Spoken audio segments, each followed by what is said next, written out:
saatnya kita belajar. Jangan lupa klik subscribe, like, dan komentar untuk mendapat update video terbaru kami ya.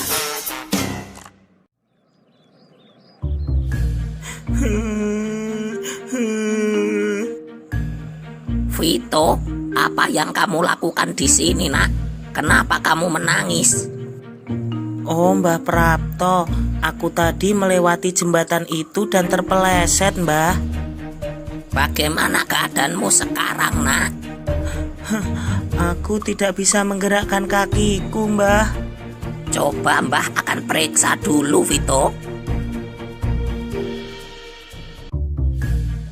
Kakimu tidak apa-apa, Nak. Kakimu hanya keseleo. Keseleo? Apa maksudnya, Mbah?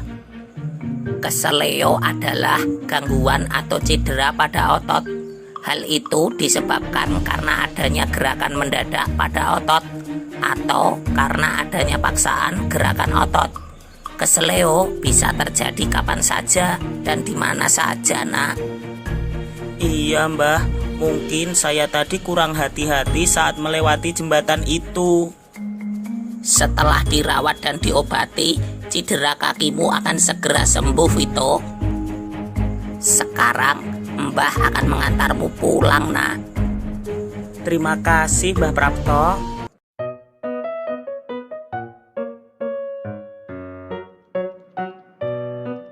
Vito, bagaimana keadaan kakimu, Nak?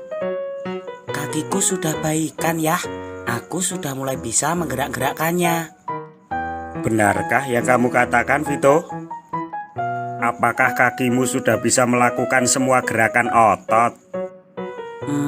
Maksud ayah bagaimana ya? Begini, Nak, dalam melakukan berbagai aktivitas, kita menggunakan berbagai macam gerak otot, Vito. Aku masih belum paham ya. Bisa jelaskan kepadaku? Perhatikan, Vito, macam-macam gerak otot diantaranya adalah gerak meluruskan. Contoh dari gerak meluruskan, misalnya meluruskan lutut, meluruskan siku, dan meluruskan ruas jari. Kalau ada gerak meluruskan, berarti ada gerak yang membengkokkan. Contohnya, membengkokkan siku, membengkokkan ruas jari, dan membengkokkan lutut. Contoh gerak otot lainnya adalah gerak memutar lengan sehingga telapak tangan menelungkup dan menengadah. Macam gerak otot berikutnya adalah gerak menjauhkan. Contohnya adalah gerak tungkai yang menjauh dari sumbu tubuh. Selain itu juga ada gerak yang mendekatkan. Contohnya adalah gerak yang mendekatkan tungkai dengan sumbu tubuh. Macam gerak otot yang lainnya adalah gerak menekan ke bawah atau menurunkan. Bagaimana, Vito? Apakah kamu paham? Iya ya, aku paham. Kakiku sudah bisa melakukan berbagai gerakan. Bisa ditekuk, diluruskan, dan diputar-putar. Syukurlah, Nak, kakimu sudah benar-benar sembuh. Untuk selanjutnya, kamu harus memperhatikan cara menjaga kesehatan otot, Vito, agar dalam melakukan berbagai aktivitas, kamu tidak mengalami kram, nyeri, atau cedera yang menyakitkan. Iya ya, tapi apa saja yang bisa aku lakukan untuk menjaga kesehatan otot ya? Untuk menjaga kesehatan otot, bisa kita lakukan dengan menghindari gerakan yang membebani kerja otot secara berlebihan. Kita tidak boleh melakukan gerakan yang dipaksakan, gerakan tiba-tiba, dan kegiatan-kegiatan lain yang terlalu membuat otot kita menjadi mudah cedera. Tapi bagaimana kalau aku ingin melakukan kegiatan cukup berat seperti lari atau olahraga lainnya ya? Pertanyaan yang bagus, Vito.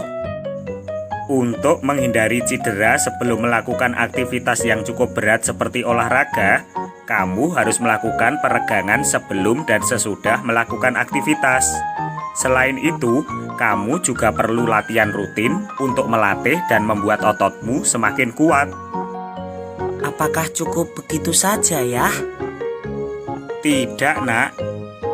Selain itu, kita juga harus memenuhi kebutuhan cairan dan makanan untuk tubuh kita. Kita harus mengkonsumsi air minum 6 gelas sehari agar tubuh kita tetap sehat. Cairan bisa membantu otot melemas setelah melakukan kontraksi. Sedangkan makanan yang bergizi akan sangat bermanfaat bagi pembentukan otot. Makanan apa saja ya yang ayah maksud? Makanan yang baik untuk pembentukan otot antara lain putih telur, susu, ikan tuna, sayur brokoli, dada ayam, daging sapi, minyak ikan, keju, kacang almond, kacang Arab, dan juga bayam. Wah, kalau makanan-makanan itu ibu sudah sering memasakkan untuk kita ya. Benar sekali yang kamu katakan, Vito. Oh iya nak, tidak lupa seperti yang sudah ayah berikan kepada kamu kemarin. Jika otot telah mengalami cedera, kita bisa mengoleskan krim khusus otot untuk meringankan nyeri dan mempercepat penyembuhannya. Iya ya, aku sekarang sudah paham. Untuk selanjutnya, aku akan lebih berhati-hati saat beraktivitas dan selalu berusaha menjaga kesehatan otot. Bagus sekali nak. Bahkan jika kita selalu merawat dan melatih otot kita bisa menjadi seorang binaragawan. Binaragawan, apa maksudnya ya? Bacalah bacaan tentang aderai pada buku di depanmu itu nak. Di sana kamu akan tahu apa itu binaragawan. Oh iya, jangan lupa menentukan ide pokok tiap paragraf agar kamu paham isi dari bacaan tersebut. Baiklah ayah. Ide pokok bacaan Aderai Binaragawan Perkasa Indonesia. Aderai adalah binaragawan yang tidak hanya terkenal di Indonesia, tetapi juga di dunia. Pada waktu kecil, Aderai hanya seorang anak kecil yang memiliki tubuh kurus, bahkan bisa dibilang sangat kurus. Aderai memiliki minat yang tinggi dalam bidang olahraga. Prestasi pertama Aderai dalam bidang binaraga diraih pada tahun 1995. Prestasi yang diraih Aderai tidak perlu diragukan lagi.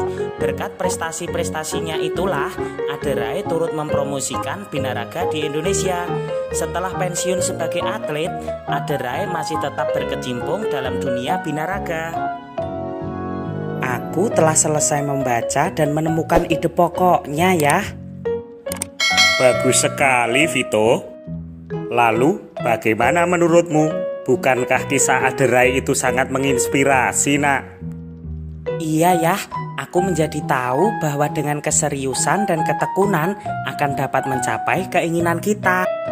Benar yang kamu katakan, Vito. Teruslah belajar dan jangan mudah putus asa untuk menggapai cita-citamu.